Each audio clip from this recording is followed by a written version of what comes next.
a comenzar a ver el párrafo 3.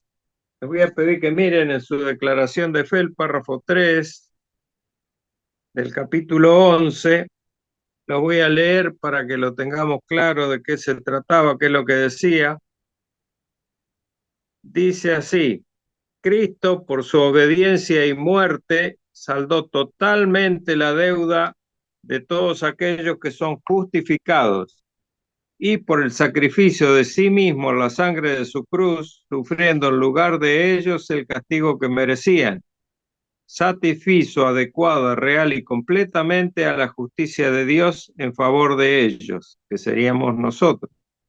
Sin embargo, por cuanto Cristo fue dado por el Padre para ellos, y su obediencia y satisfacción fueron aceptadas en lugar de ellos, y ambas gratuitamente y no por nada en ellos, su justificación es por la sola gracia, a fin de que tanto la precisa justicia como la rica gracia de Dios fueran glorificadas en la justificación de los pecadores.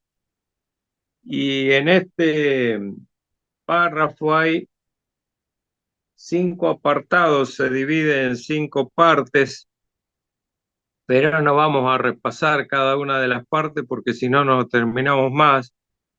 Voy a hacer un comentario solamente de qué es lo que significa esto que los hermanos han escrito en la declaración de fe. Encontramos aquí importantes definiciones si nos ponemos a analizar el texto respecto a la obra perfecta de Cristo, a saber, primero, que nuestro Señor Jesucristo fue entregado en sacrificio por causa de nuestra propia humana capacidad para salir de la situación a que nos llevó el pecado. Nosotros no podíamos por nuestra incapacidad salir de esa situación. Pablo en Efesios 5:2 dice lo siguiente al respecto: y andad en amor, como también Cristo nos amó y se entregó a sí mismo por nosotros, ofrenda y sacrificio a Dios en olor fragante.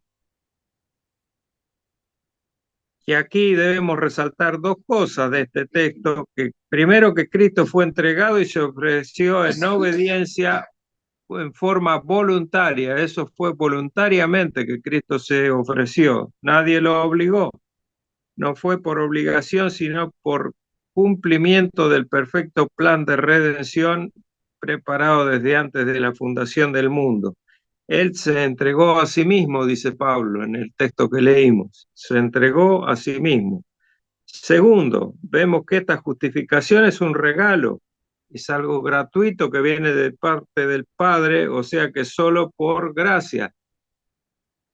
Y al respecto ya dejamos claro que no ha sido tampoco por ningún mérito nuestro, por ninguna cualidad que nosotros pudiéramos tener, sino porque en su plan de redención Dios Trino así lo había planeado desde antes de la fundación del mundo, para que esta redención fuera aplicada a sus escogidos en el tiempo que Dios previó, en los tiempos en que Dios quiso, en los tiempos soberanos de Dios. No fue en cualquier momento. También tenemos que mencionar que la obra de Cristo fue realizada aún siendo nosotros sus enemigos. Eso es muy importante de reconocer. Hasta el momento del llamamiento eficaz a la salvación, nosotros éramos enemigos declarados de Dios, enemigos totalmente declarados de Dios. Y así lo expresan las Escrituras. Les voy a pedir que vayan, vamos a leer Isaías 64 del 6 al 8, donde podemos ver esto. Dice la palabra de Dios: si bien todos nosotros somos como suciedad, y toda nuestra justicia es como trapo de inmundicia, y caímos todos nosotros como la hoja, y nuestras maldades nos llevaron como viento, nadie hay que invoque tu nombre, que se despierte para apoyarse en ti, por lo que escondiste tu rostro y no nos dejaste marchitar, y nos dejaste marchitar en el poder de nuestras maldades. Ahora pues, Jehová, tú eres nuestro Padre, nosotros barro, y tú el que nos formaste, así que obra de tus manos somos todos nosotros. Y además de esto, en Jeremías 3, en Jeremías 8, perdón, del 3 al 16, Jeremías 8, del 3 al 16, leemos: y escogerá la muerte antes que la vida, y todo el resto que quede de esta mala generación en todos los lugares a donde arroje yo a los que queden, dice Jehová de los ejércitos. Le dirás a sí mismo: así ha dicho Jehová, el que cae no se levanta, el que se desvía no vuelve al camino. ¿Por qué este pueblo de Jerusalén rebelde con rebeldía perpetua? Abrazaron el engaño y no han querido volverse. Escuché y oí, no hablan rectamente, no hay hombre que se arrepienta de su mal, diciendo: ¿qué he hecho? Cada cual se volvió a su propia carrera como caballo que arremete con ímpetu a la batalla. Aún la cigüeña en el cielo conoce su tiempo, y la tórtola y la grulla y la golondrina guardan el tiempo de su venida, pero mi pueblo no conoce el juicio de Jehová. O sea que una paloma y una grulla y una golondrina tienen más cerebro que la persona de aquel tiempo. ¿Cómo decís nosotros somos sabios y la ley de Jehová está con nosotros? Ciertamente la han cambiado en mentira la pluma mentirosa de los escribas.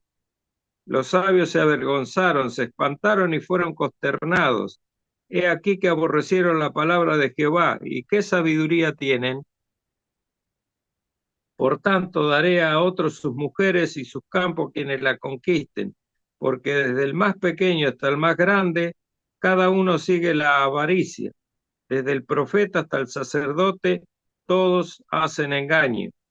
Y curaron la herida de la hija de mi pueblo con liviandad, diciendo: paz, paz, y no hay paz. ¿Se han avergonzado de haber hecho abominación? Ciertamente no. ¿Se han avergonzado? No se han avergonzado lo más mínimo, ni supieron avergonzarse. Caerán, por tanto, entre los que caigan, cuando los castigue, caerán, dice Jehová.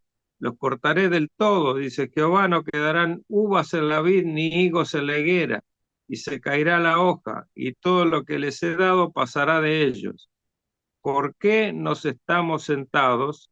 Reuníos y entraremos a las ciudades fortificadas y perezcamos allí, porque Jehová nuestro Dios nos ha destinado a perecer y nos ha dado a beber aguas de hiel, porque pecamos contra Jehová. Esperanza de paz y no hubo bien, día de curación y he aquí turbación. Desde Dan se oyó el bufido de los caballos, al sonido de los relinchos de sus corceles tembló la tierra, y vinieron y devoraron la tierra y su abundancia, a la ciudad y a los moradores de ella. Es evidente y es muy clara la escritura en cuanto a nuestra posición como supuestos creyentes ante Dios, qué postura teníamos antes de ser llamados por Dios. Éramos totalmente enemigos de Él. Estamos enfrentados, como dice también Pablo en Romanos 5:8. Mas Dios muestra su amor para con nosotros en que, siendo aún pecadores, dice Pablo, Cristo murió por nosotros. También vemos otra cosa muy importante: la sustitución, porque la obra de Cristo en nuestro favor fue una sustitución. Ya lo vimos, esto es repaso, aclaro, repito: el justo por los injustos.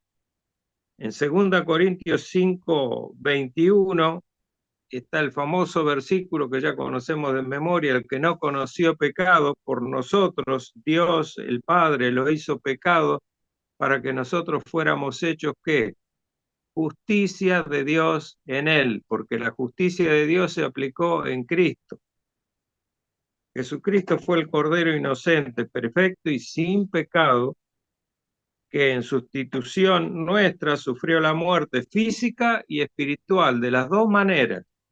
Y esto es importante: física por cuanto derramó su sangre por nuestros pecados, los cuales cargó, y espiritual porque el precio de haber cargado con todo ese pecado hizo separación entre él en su humanidad y el Padre. Y ojo con esto, ya lo aclaré hace unas cuantas semanas, que hay algunos que predican, que enseñan que la Trinidad, en este caso, cuando Jesús dijo, Elí, Elí, lama sabactani, o Padre mío, ¿por qué me has abandonado? Dicen que la Trinidad se separó y eso es un error garrafal, porque la Trinidad no puede separarse. Lo que se separó fue la humanidad de Cristo, a quien dejó de ver el Padre a causa del pecado que cargó por nosotros. O sea, la parte humana de Cristo, la parte física y humana de Cristo, junto con la parte espiritual de su humanidad, fueron separadas del Padre.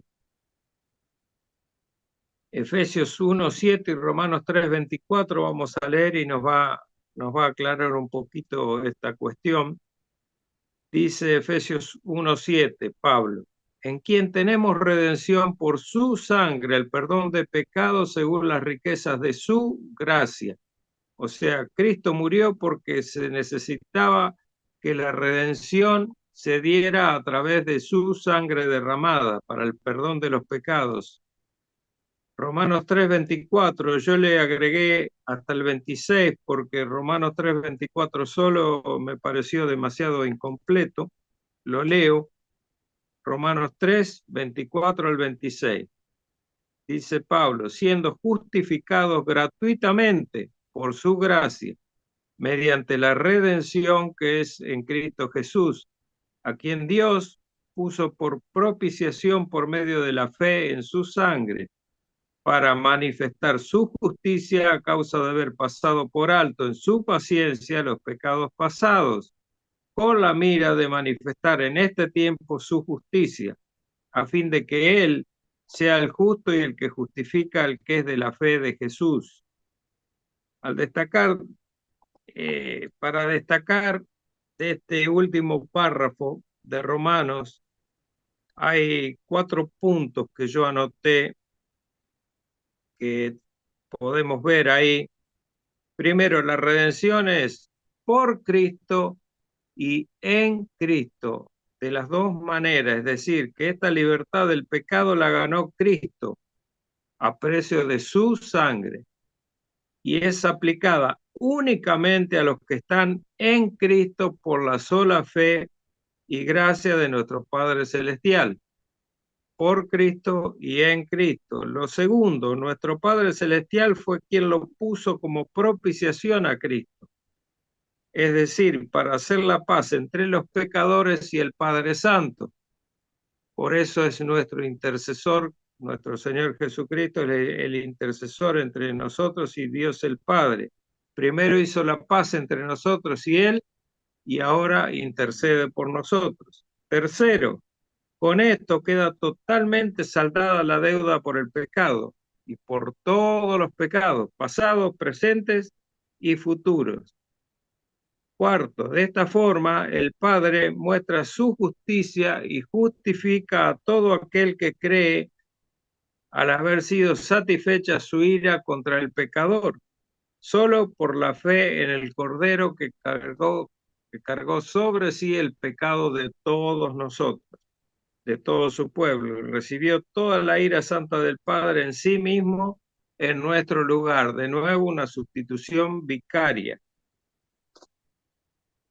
De manera que vimos que la obra de Cristo hasta aquí, que se expresa en sustitución, 1 Pedro 3:18, el justo por los injustos, el que está anotando que anote, yo le paso los versículos, 1 Pedro 3:18, redención, libres de la esclavitud del pecado, Efesios 1:7, propiciación, o sea, la paz, hizo la paz con el Padre, calmó la ira del Padre, Romanos 3:25, primera de Juan 2:2, primera de Juan 4:10. También fue justificación, fuimos imputados como justos por la sola fe y por la sola gracia del Padre. El texto que leímos recién, Romanos 3:24 al 26. Con esto terminamos el párrafo 3, que parte lo habíamos visto y parte no. Esta parte de Romanos 3:24 y Efesios 1:7 no habíamos llegado a verlo, pero bueno, ya lo vimos recién. O sea, hay cuatro cuestiones que se dan. La redención, que nuestro Padre lo puso como propiciación a Cristo, queda saldada a través de su obra todos los pecados pasados, presentes y futuros, y de esta forma el Padre muestra su justicia al haber hecho en Cristo, haber descargado toda su ira en lugar de nosotros, de sobre nosotros. Entonces, aquí en estos las dos porciones de la Escritura tenemos sustitución, redención, propiciación y justificación. Con esto pasamos al párrafo 4, así que voy a leer el párrafo 4. Dice la declaración de fe: desde la eternidad Dios decretó justificar a todos los escogidos, y en el cumplimiento del tiempo Cristo murió por los pecados de ellos y resucitó para su justificación. Sin embargo, no son justificados personalmente hasta que, a su debido tiempo, Cristo les es realmente aplicado por el Espíritu Santo. Vemos en este párrafo varios conceptos que ya vimos, pero ahora los vamos a ver en detalle claramente mostrado en las Escrituras. Los vamos a respaldar con los versículos de la Biblia. La justificación de los elegidos, entonces, dice la declaración de fe, fue decretada soberanamente por Dios desde antes de los tiempos de los siglos, es decir, en la eternidad. Algunos llaman la eternidad pasada, antes de que el tiempo fuese. Esto lo revela Pablo en su carta a los Gálatas, en Gálatas 3:8, un precioso versículo que dice lo siguiente: y la Escritura, previendo que Dios habría de justificar por la fe a los gentiles, dio de antemano la buena nueva a Abraham, diciendo: en ti serán benditas todas las naciones. Por lo cual entendemos que no es una promesa solamente y exclusivamente para la nación judía, sino para todo el mundo, porque dice: en ti serán benditas todas las naciones. Ahora, todas las naciones no quiere decir todos los pueblos sin distinción, o quiere decir, perdón, quiere decir todos los pueblos sin distinción, pero no sin excepción, porque si fuera sin excepción sería universalismo. Quiere decir que es aplicado a todos los pueblos de la tierra.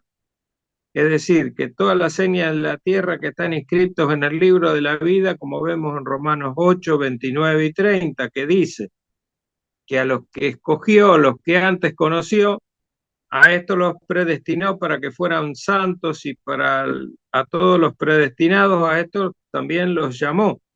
Y a todos estos que llamó, ¿qué hizo? También glorificó. Eso es lo que dice Pablo en Romanos, la cadena de oro de la salvación. Entonces, desde la eternidad, aunque nos cueste entenderlo, porque nuestro conocimiento es de una vida en el tiempo, una vida en el tiempo, en un contexto temporal. Nosotros medimos todas las cosas a través del tiempo en el que vivimos. Dios hizo todas las cosas en un concepto de un plano de eternidad absoluta, donde no hay ni hoy ni mañana, sino simplemente es algo que no podemos comprender sencillamente nosotros. Pero, pero la dimensión temporal hace que podamos decir que el plan de redención estaba en marcha desde antes del principio de los tiempos, para que tengamos una referencia, como lo leímos en Gálatas 3:8, que dice: previendo que Dios habría de justificar por la fe a los gentiles, previendo eso. Luego vemos que el hecho de la muerte y resurrección de Cristo por su pueblo es algo que debía ser aplicado a cada creyente, porque la justificación no era una justificación general a todos los pueblos, todas las etnias de la tierra, además de los judíos, sino que era de aplicación particular a cada creyente. Pablo en Colosenses 1, 21 al 22, que los invito a leer, nos dice que ahora nos ha reconciliado. Esto es en los tiempos de Dios. Ya estamos empezando a ver los tiempos de Dios en el tema de la justificación. Dice, escribe Pablo, ya y a vosotros también que erais en otro tiempo extraños y enemigos en vuestra mente, haciendo malas obras, ahora nos ha reconciliado en su cuerpo de carne por medio de la muerte, para presentaros santos y sin manchas irreprensibles delante de él. También aparte tenemos una referencia en Romanos 5, 5 y 6. Romanos 5, 5 y 6, que dice, nos habla de la esperanza y dice, y la esperanza no avergüenza, porque el amor de Dios ha sido derramado en nuestros corazones por el Espíritu Santo que nos fue dado. Porque Cristo, cuando aún éramos débiles, a su tiempo, a los tiempos de Dios, murió por los impíos. O sea, acá estamos hablando que Dios, entrando en la esfera de la temporalidad, la esfera que conocemos nosotros, una esfera que todo se mide en tiempo, en horas, en minutos, en días, en semanas, en meses, en años, a su tiempo fue aplicando cada una de las cuestiones que nosotros vemos que tienen que ver con la justificación. Entonces, el plan de redención fue plasmado en los tiempos de Dios.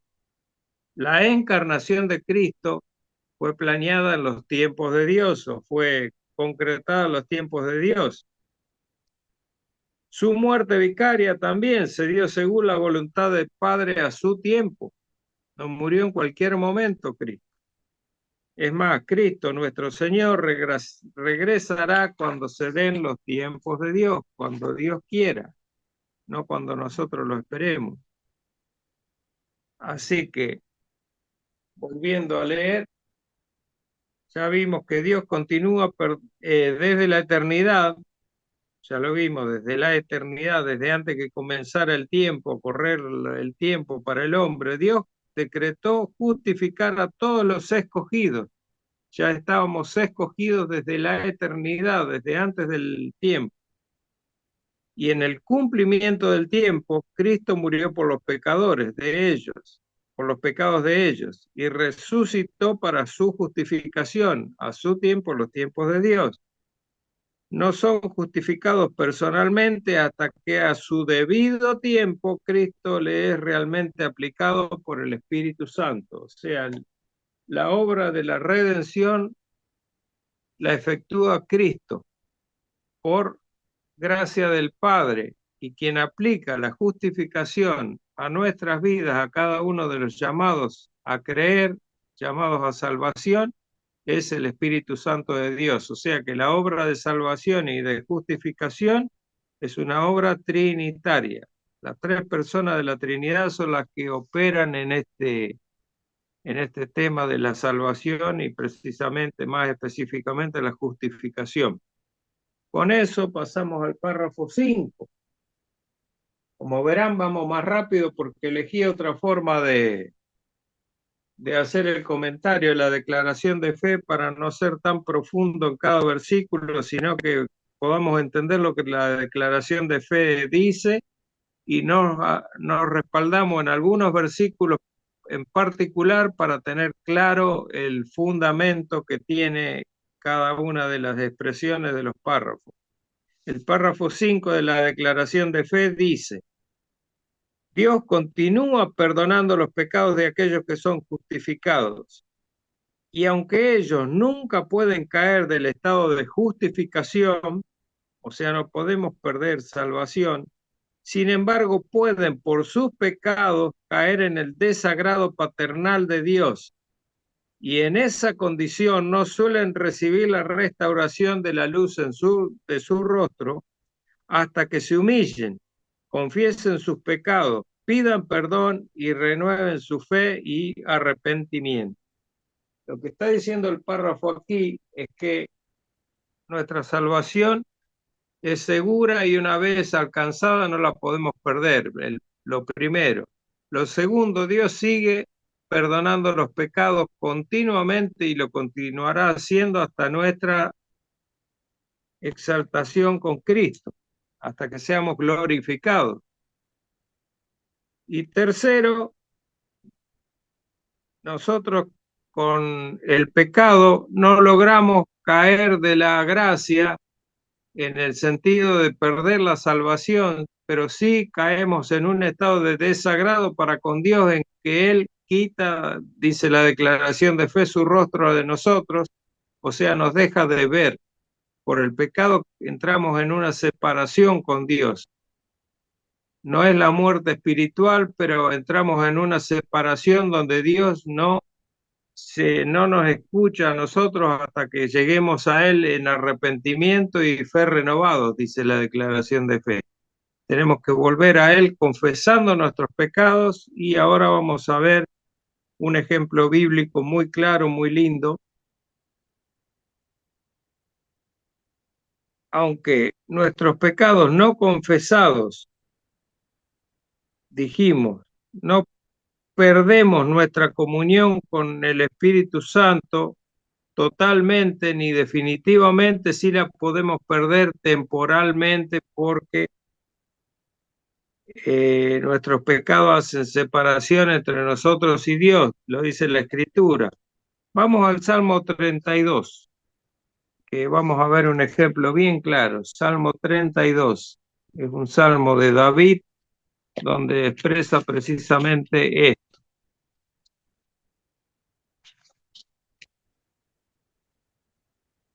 A partir del versículo 3, el versículo 3 y 4 dice: mientras callé, se envejecieron mis huesos, en mi gemir todo el día, porque de día y de noche se agravó sobre mí tu mano, se volvió mi verdor en sequedades de verano. David había estado casi un año ocultando su pecado con Betsabé, o dejando de hablar con Dios por el pecado con Betsabé. Sabemos la gravedad que tuvo esto porque inclusive entró no solo en adulterio, no solo cayó en adulterio, sino que también cayó en homicidio de un ser inocente, de un hombre inocente, y cayó en la mentira y en el ocultamiento hasta que el profeta Natán lo confronta con la verdad de parte de Dios y ahí David escribe esto, escribe el Salmo 35 también. Pero lo importante que estamos viendo ahora, según la declaración de fe, es que mientras callé se envejecieron mis huesos, o sea, quedamos apartados, quedó David apartado de Dios, de recibir las bendiciones de parte de Dios hacia su persona. Y en mi gemir todo el día, porque de día y de noche se agravó sobre mí tu mano.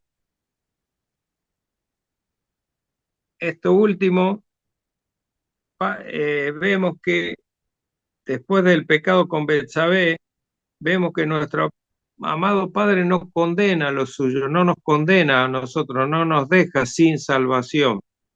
¿Por qué? Porque nos adoptó como sus hijos. Entonces, lo que sí hace es disciplinarnos, nos disciplina. ¿Para qué? Esperando que nos volvamos a Él en arrepentimiento y fe renovados. Que renovemos nuestra fe y nuestro arrepentimiento confesando nuestro pecado. Si vamos a Juan 1, Primera de Juan 1, 8 y 9 dice que si confesamos nuestros pecados, Él es que es fiel y justo para perdonarnos nuestros pecados y limpiarnos de toda maldad. Y Primera de Juan 2:2, Primera de Juan 2:2 dice: y Él, Jesucristo, es la propiciación por nuestros pecados, y no solamente por los nuestros, sino por los de todo el mundo.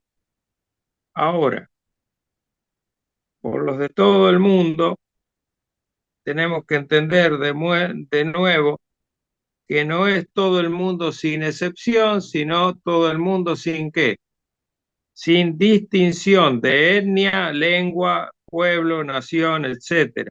Es decir, no es solamente para los oyentes inmediatos, para los judíos, paisanos de Juan, sino para todos los creyentes de todo pueblo, nación y lengua, como dice Apocalipsis. Ese es todo el mundo al que Juan se refiere. Volviendo al párrafo que nos toca de la declaración, leemos que Dios continúa perdonando los pecados de aquellos que son justificados. Y será así, como vuelvo a repetir, hasta el día de nuestra glorificación, porque hasta ese día vamos a seguir pecando, hermano. Entonces, debemos prestar atención a que debemos siempre, aunque sabemos que no debemos pecar, pero la concupiscencia de nuestra carne nos lleva a caer en pecado muchas veces, tanto de comisión como de omisión, tenemos que ver lo que dice Proverbios 28:13. El que encubre su pecado, dice Proverbios, no prosperará, mas el que los confiese y se aparta, alcanzará ¿qué? Alcanzará de parte de Dios misericordia. Eso es lo que dice más o menos Proverbios 28:3. Hay dos condiciones para que el Padre pueda recuperar nuestra justificación. Acuérdense que ser justificado significa ser declarado sin culpa. O sea que perdemos el estado de justificación al no confesar nuestro pecado ante el Padre, porque ya no somos sin culpa, somos con culpa. Y el Padre está airado con nosotros. Por eso está a punto de disciplinarnos. Debemos dejar de pecar, por lo tanto, arrepentirnos, confesar nuestro pecado ante Dios. Él, nuestro Dios, hace la parte que le corresponde, que es perdonarnos, y si no nos arrepentimos y no confesamos nuestros pecados, de disciplinarnos, porque qué padre es aquel que no disciplina a su hijo, dice la carta a los hebreos. Él hace la parte que le corresponde, pero nosotros debemos hacer nuestra parte. ¿Cuál es nuestra parte? Confesar. Y Él nos perdona. En lo que respecta a nuestra seguridad de salvación, si bien tenemos mucho para hablar de este tema, la declaración de fe hace referencia a dos versículos. Juan 10:28. Juan 10:28, la parábola del redil. Dice nuestro Señor, y yo les doy vida eterna, y no perecerán jamás, ni nadie las arrebatará de mi mano. Dicho esto, en el contexto de Jesús el buen pastor. Prestemos atención a varias palabras. ¿Qué nos da Cristo? Vida eterna. Nos da vida eterna. Nos da vida porque estábamos muertos en delitos y pecados. Y es eterna porque no tiene ni principio ni fin. Ya estuvo declarada siempre. Desde siempre estuvo declarada nuestra salvación. Y no perecerán jamás. Esto parece una repetición de lo mismo que expresó con vida eterna. No perecerán jamás, por eso es vida eterna. Ni nadie las arrebatará, no hay quien nos arrebate de las manos de nuestro Señor Jesucristo. Por otra parte, en Hebreos, para dar dos ejemplos nada más, hay muchísimos ejemplos acerca de que la salvación no se puede perder. Hebreos dice, porque con una sola ofrenda hizo perfectos para siempre a los santificados. ¿Por cuánto tiempo los hizo perfectos a los santificados con la ofrenda de Cristo? Para siempre. ¿Qué significa para siempre? Para siempre. no significa otra cosa, no es temporal, no es hasta que vuelva yo a pecar, no, para siempre, a los santificados. De modo que en Juan leemos las palabras de Jesús afirmando de manera autoritativa e inequívoca que Él nos da vida como eterna, vida eterna. Subraya estas palabras, hermano, y también nos dice que no pereceremos jamás, no pereceremos jamás. Y como si esto no bastara, dice Jesús, que nadie nos puede arrebatar de su mano. Y eso también lo leemos en Romanos 8, 31 al 39. Vamos a ir a Romanos, vamos a leer Romanos 8, 31 al 39. ¿Qué pues diremos a esto? Si Dios es por nosotros, ¿quién contra nosotros? El que no escatimó ni a su propio Hijo, sino que lo entregó por todos nosotros, ¿cómo no nos dará también con él todas las cosas? ¿Quién acusará a los escogidos de Dios? Dios es el que justifica. ¿Quién es el que condenará? Cristo es el que murió, más aún el que también resucitó, el que además está sentado a la diestra de Dios, el que también intercede por nosotros. ¿Quién nos separará del amor de Cristo? ¿Tribulación, angustia, o persecución, o hambre, o desnudez, o peligro, o espada? Como está escrito, por causa de ti somos muertos todo el tiempo, somos contados como ovejas de matadero. Antes, en todas estas cosas, somos más que vencedores por medio de aquel que nos amó. Por lo cual, estoy seguro de que ni la muerte, ni la vida, ni ángeles, ni principados, ni potestades, ni lo presente, ni lo porvenir, ni lo alto, ni lo profundo, ni ninguna cosa creada nos podrá separar del amor de Dios que es en Cristo Jesús. Yo creo que queda bastante claro que la salvación que Dios nos da, que Dios nos regala, que es por la sola fe y por su sola gracia, es imposible de perderla. Algo que para nosotros fue fácil de conseguir, fue gratuito, fue algo que nos parece que es demasiado fácil de alcanzar, fue porque Dios nos tenía escogido lo primero y porque Dios nos dio la fe que antes no teníamos, porque antes leímos bastante extenso en Jeremías que éramos muy enemigos de Dios, porque lo que se aplica al pueblo de Israel, que es a quien le escribía Jeremías, se aplica a nosotros plenamente, porque es lo mismo, exactamente lo mismo, la misma actitud, porque somos seres humanos lo mismo que ellos. Entonces, esta declaración gloriosa que hace Pablo en Romanos, que leímos recién, es una verdad innegable, que es la seguridad de que una vez regenerados por Dios y por el Espíritu Santo, ya somos propiedad del Señor y como garantía somos sellados por el Espíritu Santo de la promesa. Si vamos a Efesios, un poquito más adelante de Romanos,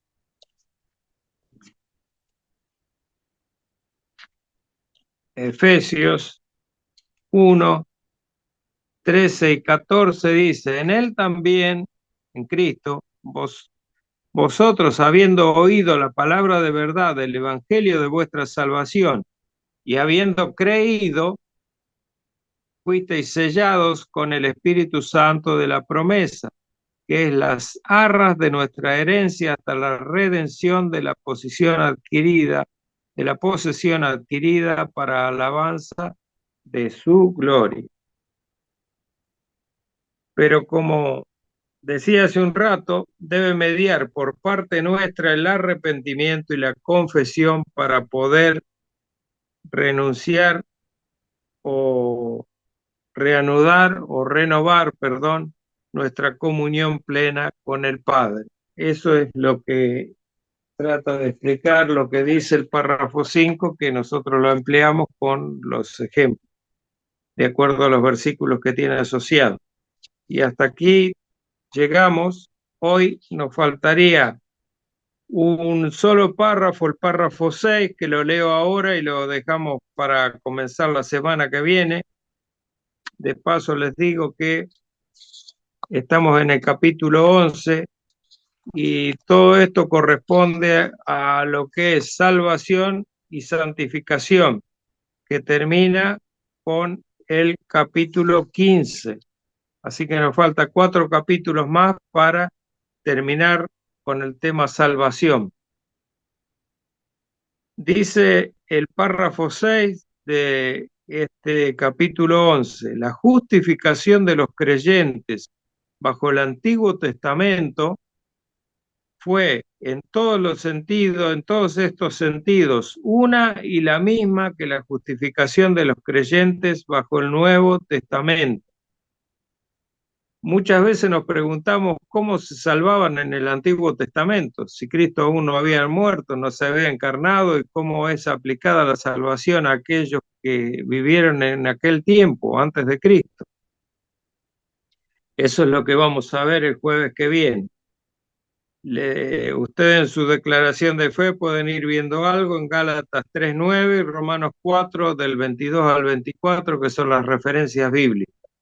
Yo voy a hacer el desarrollo de la explicación de cómo la justificación de los creyentes del Antiguo Testamento fue y cómo es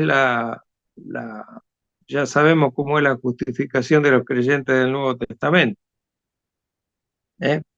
Pero debemos ser bien precisos en cuanto a saber explicar por qué es la misma y por qué no cambia del Antiguo Testamento al Nuevo Testamento.